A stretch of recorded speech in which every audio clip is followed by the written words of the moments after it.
Bueno, muchas gracias por venir. Esto es EDA Presenta, el ciclo de la Asociación de Editores Audiovisuales. Estamos arrancando el 5º año del ciclo, así que muchas gracias por venir. En esta ocasión, bueno, tenemos el gran honor de presentar El Ángel y bueno, y vamos a contar con la presencia de Guille Gatti, el montajista de la película.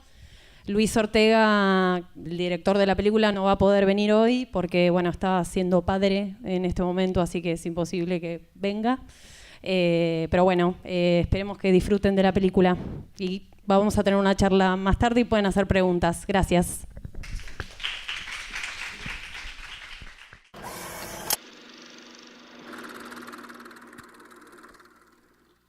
Un aplauso para Guille Gatti.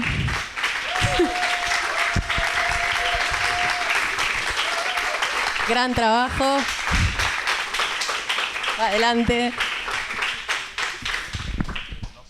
Bueno, Guille está siendo nominado por el montaje de la película en los premios de Platino, por favor. Un aplauso para él.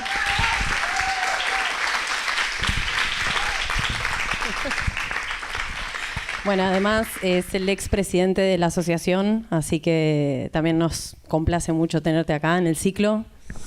Muchas gracias por venir y además, bueno, con esta película que hiciste un gran trabajo.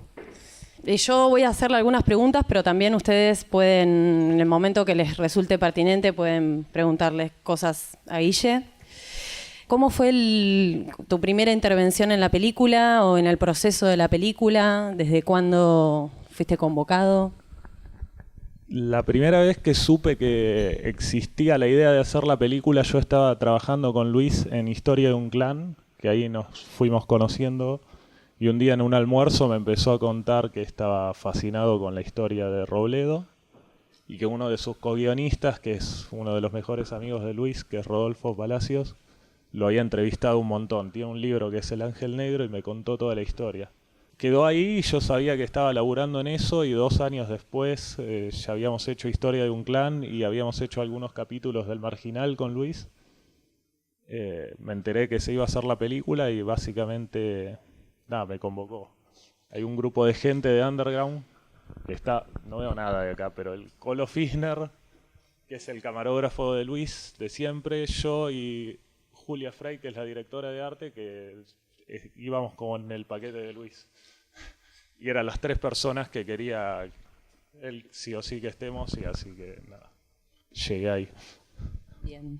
Él la luchó un montón y yo llegué cuando ya estaba armado para filmar. ¿Durante el rodaje estuviste presente? Sí, había algo medio extraño para mí, que es que durante el rodaje fui bastantes veces a las locaciones, alquilaron una laptop y me acuerdo que iba como a las 7 de la mañana a donde estaba viviendo Luis. Había un auto de producción, nos subíamos y íbamos viendo material y editando en el auto hasta la locación que sea, en el Tigre, en Ezeiza. Eso es raro. Pero bueno, estaba bueno también. ¿Y podían ver eso, o sea, de todo eso que vos ibas armando, qué pasaba? ¿Iban como viéndolo en el momento para...? En realidad lo más particular es que es la película más grande que hizo Luis. Tiene muchas películas, pero bueno, tuvo como 50 días de rodaje. La película más grande que hice yo y todo, y creo que era más que nada para estar seguros de que todo fluía. Después todo eso, durante las 9 semanas y pico de rodaje, yo estuve yendo a rodaje y editando en la isla, y todo eso medio que se descartó todo, y después empezamos de vuelta. Algunas cosas sobrevivieron, pero era más que nada para estar seguros que estaba funcionando. Estaba funcionando. Sí. ¿Y cuánto tiempo les llevó llegar a un primer corte? Mucho. Se empezó a filmar la última semana de julio y yo ahí entré al segundo día, ya estaba en la isla y entregamos un primer corte a donde faltaban 2 o 3 escenas que se filmaron en enero a mitad de diciembre. O sea, de agosto, septiembre, octubre, noviembre enteros y una semana de diciembre para un primer corte. Y después en enero se hicieron retomas y seguimos. Tiene 20, 21 semanas de edición la película, que es una barbaridad. Sí, que no es común para nada. No. De ese primer armado, ¿qué pasó? ¿Qué modificaciones vinieron nuevo? Más que nada de estructura, varias cosas y volaron muchas escenas, ya no me acuerdo exactamente cuál, pero hay varias secuencias que lo que está bueno de tener tiempo es que desarrollábamos todas las escenas y les sacábamos lo máximo y capaz que a las 2 semanas las descartábamos, pero una vez que ya estaban en su mejor momento y después veíamos que no funcionaban y las podíamos sacar. Ese primer corte de diciembre, a donde faltaban filmar varias cosas, duraba 2 horas y cuarto. Y sacamos 20 minutos de ese corte más o menos. Escenas enteras, secuencias. Algunas cosas se afinaron, pero más que nada íbamos sacando y tratando de encontrarle... Hay varias cosas reestructuradas y tratando de encontrarle la vuelta a la historia. Vos me habías comentado en su momento que la película tenía otro inicio. El inicio de la película tuvo varias etapas. En realidad la película empezaba en una escena en un consultorio donde estaban los padres de Carlitos y les decían que no podían tener hijos. El actor que hacía el médico es Carlos Ripkin, que está en la película del Rey y varias cosas, que estaba buenísimo todo y eso se fue descartando todo. Y después sí, empieza con Carlitos entrando a la casa y bailando y todo, pero sentíamos que tardaba un poco en entenderse quién era él y hacia dónde iba. Entonces en algún momento, el primer corte ese que tuvimos en diciembre que vieron los productores, empezaba con la escena cuando cae preso Carlitos, cuando lo interrogan, que está con el policía de bigotes, porque sentíamos que de alguna manera se entendía quién era él. Empezaba diciendo Carlos Robledo, bla bla. Y lo tuvimos como 2 meses empezando ahí la película. En ese proceso a Luis se le ocurrió la idea de hacer la voz en off. Compraron un grabadorcito que no aprueba ningún sonidista en Underground. Y nada, venía Toto Ferro y Luis escribía y estábamos 9 horas para meter 2 líneas de off, porque es así. Claro. El laburo. Y una vez que se asentó ese off, nos sentimos un poco relajados y pudimos devolver la escena a su lugar.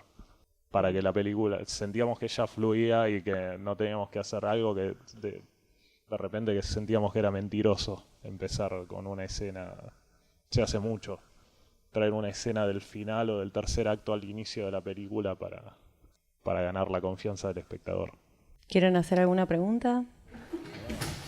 ¿Cómo fue la selección musical de todos los temas, todo lo que es incidental, pero sobre todo todo lo que es hablado? ¿Cómo fue la búsqueda?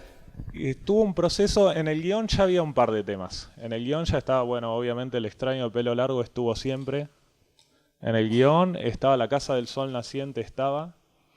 Y durante la preproducción habían hecho, Luis y el equipo de producción habían hecho un playlist con música que le gustaba. Hay una canción que es la que suena de fondo cuando van, por ejemplo, Toto y el Chino, después de la escena de Federica, van en el auto, que la eligió Toto porque la escuchó en YouTube y le gustó.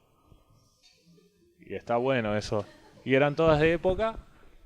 Y como que a mí me llegó el guión y cuando empezaron a filmar yo tenía ese playlist. Y me pasaron todos los tracks en MP3 y íbamos probando cosas. Una de las cosas más geniales de laburar con Luis es que él hace lo que quiere, pero lo que quiere porque siente que es lo mejor para la película y se pelea con todo el mundo. La producción siempre tuvo la idea de que iba a haber música. Nos mandaron un montón de músicos. Música compuesta y era como, bueno, se sacan el gusto en el buen sentido en el corte poniendo los tracks y Luis la peleó hasta el final y decía dejalos y después los convencemos. Y por suerte eso pasó. Y hubo algunos temas que se eligieron en la edición. Otro tema, los de Billy Bond también estaban por guión. De hecho se comunicaron con Billy Bond y está la tapa del disco. Eso estuvo buenísimo. Y hubo algunos otros temas que elegimos en edición. Como el de, no la quiero pronunciar mal, Gigliola Cinquetti, que es el que está cuando Fanego baja los cuadros. Eso lo elegimos en edición. ¿Cuál más? Avellanedas Blues, creo que es. La verdad, la película tiene un solo tema compuesto, que es cuando se escapa él de la cárcel al final, cuando camina por el precipicio, que Melingo hizo un tema de 50 segundos que está buenísimo y después es todo disco. Luis siempre tuvo la idea de que la íbamos a musicalizar en la isla. Y después lo fue convenciendo a los productores. Bueno, entrando en ese universo, vos trabajás mucho el sonido en la isla y acá hay como entre el mundo, el universo del sonido que construís, también está esta música que está muy presente en casi todas las escenas, que va interactuando mucho con los personajes. ¿Cómo es ese trabajo entre ustedes dos en la isla? Sí, más que nada lo que fui notando en los últimos años es que cada vez hay que entregar, para que lo vea quien sea, más completo los cortes. Más cercano al online, digamos. Sí, o sea, después entra el sonidista, entró José Luis y tiró todo al diablo, digamos, pero como que para presentar el corte, que es lo que van a probar los productores, que es lo que se manda a festivales y todo, tienen que estar lo más completo posible. Entonces laburamos mucho con efectos de sonido. Y sí, la verdad que sí, laburo bastante todo eso, porque además ayuda a llevar mejor las escenas y todo. Laburamos con muchos ambientes, cosas raras. Las músicas, usamos bastante cambiar las músicas que parezca que filtradas como que están en una radio y de repente pasan a dominar la secuencia. Qué sé yo, la escena, toda la secuencia en la casa de Federica, que era bastante más larga de lo que quedó acá, porque nada más para darme una idea, mientras estaba editando yo le había puesto un ruido de proyector a toda la secuencia. Es una boludez, pero el ambiente ese hacía que tuviera todo un sentido la secuencia. Era un ruido, abría la puerta y cuando entraban ellos entraba un ruido de proyector de 16 milímetros toda la escena. Son boludeces. Después eso se levanta, pero te ayuda en la isla a encontrarle el sentido a cómo lo querés contar. Y sí, se labura un montón el sonido. A mí me divierte. Los sonidistas dirían que no es sonido lo que hago yo y tienen razón, pero es narrativo más que otra cosa. Es para encontrarle la personalidad de la película.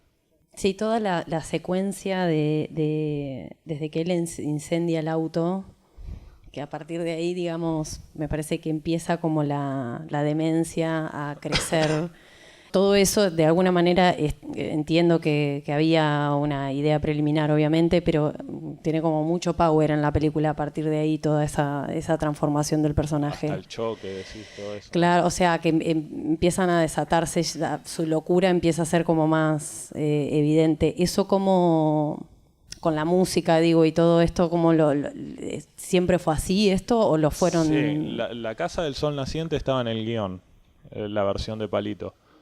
Y la verdad que tenía un montón de fuerza. Lo que encontramos en la isla, que lo trajo Luis un día y que lo consiguió después, es el tema de Fabio, que está antes en el auto. Cuando él va acelerando está Mi tristeza es mía, el tema de Leonardo Fabio. Y no sé bien, es como que ahí ya está todo muy desencadenado. O sea, ahí ya está loco de alguna manera. Hay algunas cosas que se sacaron que explicaban un poco más. Él llamaba a la casa de Ramón no estaba. Pero sí, siempre tuvo la idea de la música y siempre terminábamos la música en el choque. Y eso lo tocamos bastante, porque era a ver en qué momento del tema, porque los gritos hacen a toda la emoción de la escena. Los gritos del ¿por qué? Bueno, no lo voy a hacer. Sí, no sé, lo laburamos un montón. Ahí ya está jugado él. Después cae preso y después había más secuencias que tenían que ver con la parte emotiva de él, que ya no están más, pero que nos ayudaron a encontrarle la idea del personaje, su transformación ahí. Porque de alguna manera es la historia de un tipo que no le importa nada. Y ahí medio que enganchaba un poco más, se veían sus celos, se veían un montón de cosas. Una pregunta. Es un caso muy particular del Ángel, me parece, como de una persona que era desconocida y de pronto de la nada, que es Toto Ferro, de pronto de la nada como que explota la película y porque no había actuado antes y de pronto actúa y es un boom y se lleva, premios, se habla un montón todo. Quería saber si particularmente en la edición, o sea, tuvo algún tipo de alguna cosa en particular, o sí, perdón, cuando pregunto Pero sí hubo algo en particular como que Luis y vos como que hablaron respecto a cómo tratar el tema como de un actor que realmente nunca fue actor antes en la edición. Sí. El tema de Toto es muy particular en muchos sentidos. Cuando tuvieron la primera versión del guión empezaron a buscar quién podía ser el personaje y Luis estaba convencido de que no existía el actor que lo pudiera hacer. Hasta en un momento pensó que lo haga una actriz con el pelo cortado y hubo algunas ideas así. Y en un momento vi un tape de casting de Toto y lo que tenía Toto no era actor, pero tiene una presencia y era como separado. Yo me acuerdo el primer día que lo fueron a hacer un casting a Underground y yo estaba y lo vi, lo veías caminar y te dabas cuenta que era él.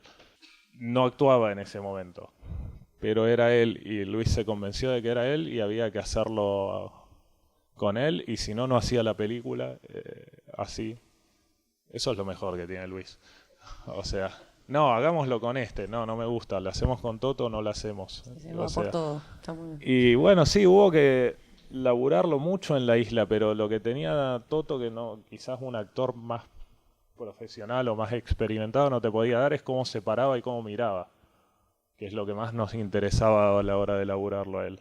Tiene una mirada que no se entrena, y eso fue como lo más interesante. Fue mucho laburo, sí, pero él lo tiene. O sea, estaba ahí. No le inventamos sus miradas, su postura, cómo camina y todo eso lo trajo él. Después se lo entrenó mucho, estuvo con coach de actuación y Luis lo cuidó muchísimo. Luis tiene una cosa de que los actores se terminan enamorando mucho de él, todo su elenco, por cómo los cuida y todo, y eso es muy importante porque después están cuidados. El resultado es que hay algo vivo ahí. Sí, sobre todo. Justamente. Sí, a ver, en ese laburo que hace Luis, hay algo que me contaste en su momento que estaba bueno, que era el tema de que las tomas son largas y que vos podés escuchar cómo los dirige, porque sentís que te dirige a vos también en la isla. Y me pareció como súper interesante eso, cómo vos también vas moldeando lo que se busca. Sí. Pues digo, estamos hablando de miles de tomas. Bueno, no sé, nunca las conté, pero había muchas de Toto y de algún que otro actor. Es muy particular, él como que ya tiene en la cabeza cómo tiene que sonar el diálogo, como lo escribió. Y si no se lo da, habla fuera de cámara y indica más o menos cómo lo tiene que decir. Y eso en la isla de edición, al no estar yo en rodaje y no tener esa charla con él, es fundamental porque lo escucho cómo le gustaría a él que fuera la toma. O el diálogo, cómo tienen que decir las cosas y cómo hacerlas. Entonces yo escuchaba todo, veía, bueno, hay que hacerlo siempre, pero igual. Veía todo en play, todo el material, y cuando hablaba Luis escuchaba muy atentamente qué buscaba en cada escena. Lo que le marcaba a Toto, a Cecilia, al Chino, lo que sea, de alguna manera lo estaba marcando para la edición también. Si había algo que a mí me parecía que estaba bueno, pero él decía que no, generalmente no quedaba porque no era la intención en ese momento. Y estas escenas con el Chino Darín, que son así tremendamente sensuales, que, o sea, ¿Cómo es sensual el Chino? ¿Cómo es de sensual? Contame. Es natural, lo del Chino es natural. Es como... no sé, acá lo necesito a Luis. Porque él dice que él no filma escenas con carga erótica y yo se la pongo en la edición. Y yo le digo que está todo en el material. No, el Chino para mí lo que tiene es que tiene una presencia muy buena. Es como un actor de los 70, es raro, es como mira y todo. Tenía mucha carga y siempre la idea fue que está hasta en la secuencia de los diarios, cuando muestra cómo la prensa amarilla toma todo el caso de Robledo y todo. Él tenía la idea de que se había explotado mucho el tema de la supuesta o no homosexualidad de Robledo y él quería mostrarlo toda la película y no definirlo. Como una manera de correrse, eso estaba en el guión, del amarillismo y todo. Entonces, de alguna manera, todo el personaje de Carlitos está enamorado de... Pero no podían concretar nada y buscábamos eso todo el tiempo. Es como llevarlos al límite y después que no pasara nada entre ellos dos por lo que sea. Y no sé, a mí me divierte elaborar esas escenas que decís, por ejemplo, la escena del hotel. Esa fue complicada también. La de las joyas. La de las joyas. Sí. Esa fue complicada porque no sabíamos bien cómo contarla, porque es una escena sin diálogos que estaba cubierta de todos lados y que tenía que llegar con un pico y desvanecerse, porque nunca llegan a nada ellos dos. O sea, el clímax de su relación es cuando Toto choca el auto y lo mata. Entonces, esa del hotel tuvo un montón de cortes, tuvo un montón de cosas. Estaba todo el tiempo para nosotros dos, estaba pasado el chino estaba demasiado bueno el chino todo el tiempo y había que bajarlo porque distraía. Y nos decían, no, ustedes le tienen envidia, nos decían los de producción. Las dos cosas son reales. Sí. Claro, había algo con la toalla, digamos, y los músculos de... Ese era un secreto. Cuando abre la puerta el chino, después de ducharse, que está tirado todo con muy sugestivamente con la perla en la boca, eso, abre la puerta el chino y digitalmente se le subió más arriba la toalla. Porque se le marcaba demasiado acá y nos parecía que distraía, pero yo estaba convencido de que eso distraía, pero me bardeó todo el equipo. El de BFX, los productores, las productoras, no, eso es raro, no sé, no parecía 1971 para mí. Hago una pregunta que se hace muy tonta y lamentablemente quizás está difícil para hacérsela, pero esta necesidad de buscar la novia, melliza, gemela entre los dos, ¿es esa necesidad de tener ese vínculo entre ellos dos? Es real igual que tenía una novia y que tenía una gemela. Eso es real de la historia de Robledo. Robledo tenía una novia que no sabía nada de lo que hacía él, que tenía una gemela. Las gemelas no son reales, sino que están fabricadas. Es Malena Villa y otra actriz a la que se le reemplazó la cara. Claro. Entonces, claro, la pregunta sería esta que no cuestión. Me acuerdo el nombre de la chica, perdón. Y que sean idénticas, digamos, ¿por qué no buscamos a mellizas o gemelas? Y porque querían... Y porque la actriz era Malena, digo, no sé ahí qué decirte. Siempre estuvo muy planteado, de hecho las escenas de ella, cuando están las dos, salvo lo de la moto, es siempre cámara fija y se le reemplazó la cara. Había más escenas. Bueno, la escena que disparan, que se meten en esa casa y disparan, ahí está reemplazada la cara. Eso era como medio complejo, o sea, hacían toda la escena con Malena haciendo una de las dos y la volvían a hacer en la misma puesta de cámara. Ella se cambiaba y hacía la otra. Y así. Y después los chicos de FX Boat lo lograron. Sí, muy bien. Bueno, voy a hacer la última pregunta, pero... Sí. Una duda que me queda es, siendo Robledo un personaje muy emblemático policial de la historia argentina, si todo el tema de la mirada que haya elegido Luis tener sobre la película, siendo que es una película de personajes, que inevitablemente genera empatía, de hecho, gran parte de la película es un comicidad y realmente sentís empatía con el personaje, pero no deja de ser un delincuente. Entonces digo, si todo ese trabajo de dirección y de mirada, de elegir la mirada, estuvo en el guión exclusivamente o también se trasladó un poco a la edición. No sé, es muy compleja esa parte. Nosotros siempre le dijimos Carlitos, hacía lo que hacía el personaje, le teníamos cariño, pero es un personaje de mierda. No, eso siempre está, eso está en la mirada de Luis y en la isla de última lo ajustamos, pero él siempre tenía la idea de que a través de... Esto lo tendría que responder él. Yo creo que de alguna manera a través de la excusa de Robledo pudo poner un montón de cosas que siente Luis y que quería decir, lo pudo poner ahí. Y que capaz que si escribía un guión y se llamaba Carlos López no conseguía el dinero. Creo que hay algo de eso. Es difícil, es medio duro ética y moralmente, pero me parece que fue eso. A mí me parece que es así. Y sí, era difícil, es un personaje simpático, si querés. Lo terminás queriendo un poco, no sé, es raro.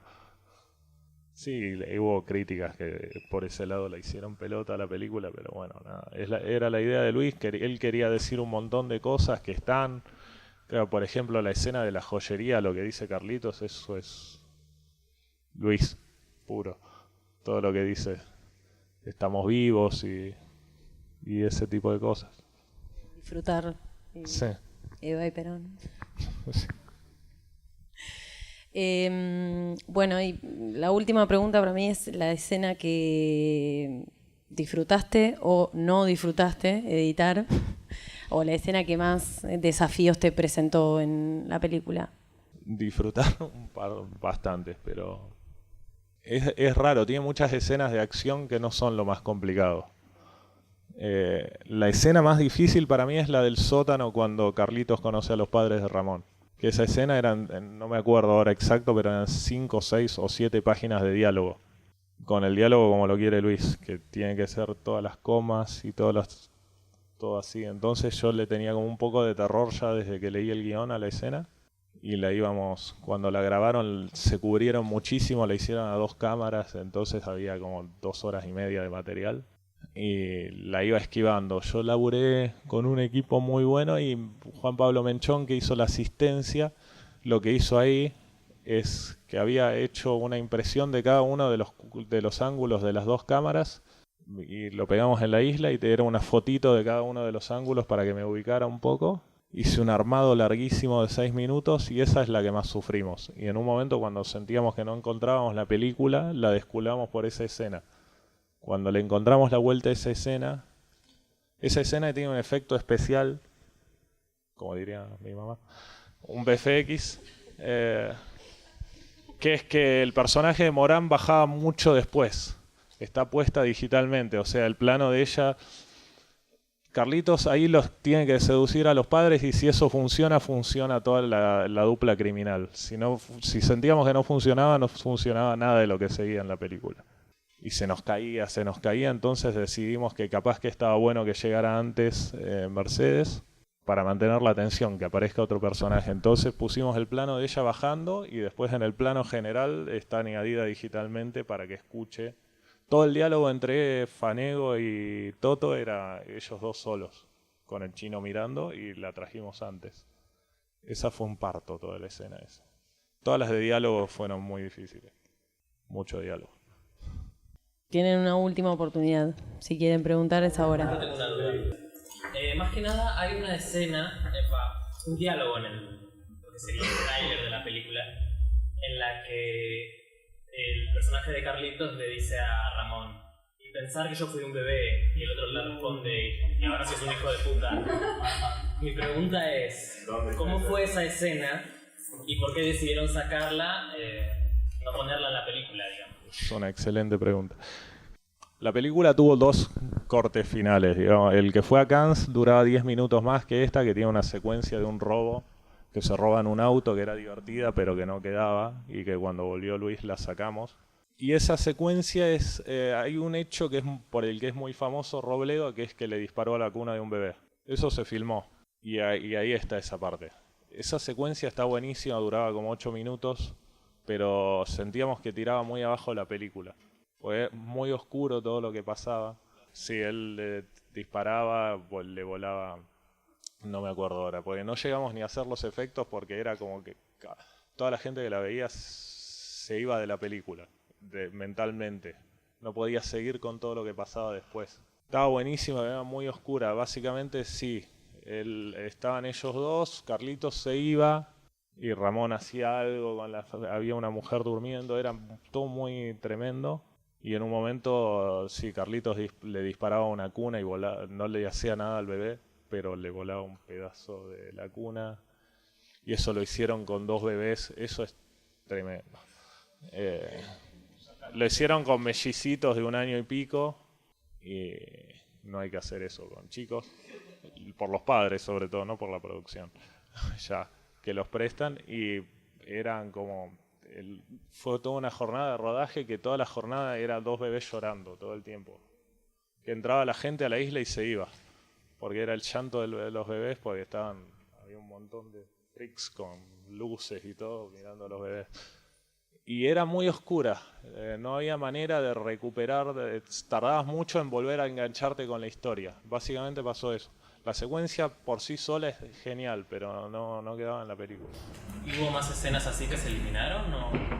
Sí, hay bastante. Bueno, está esta del robo del auto, que era muy divertida, pero no aportaba mucho a la trama. Y hay bastante de la relación de Carlitos con la mamá. Porque Cecilia estaba genial y todo, pero no sentíamos que hacía avanzar toda la historia. Era más que nada verlo a él interactuando con la mamá, hacía que se entienda la psicología del personaje, pero no mucho más. De esas hay un montón que se fueron. Y eran todas con Cecilia y eso no estuvo bueno para mostrarle la película y todo, pero bueno. Estaban buenísimas, pero eran más para entender la psicología del personaje y una vez que ya estabas en la historia, no importaba.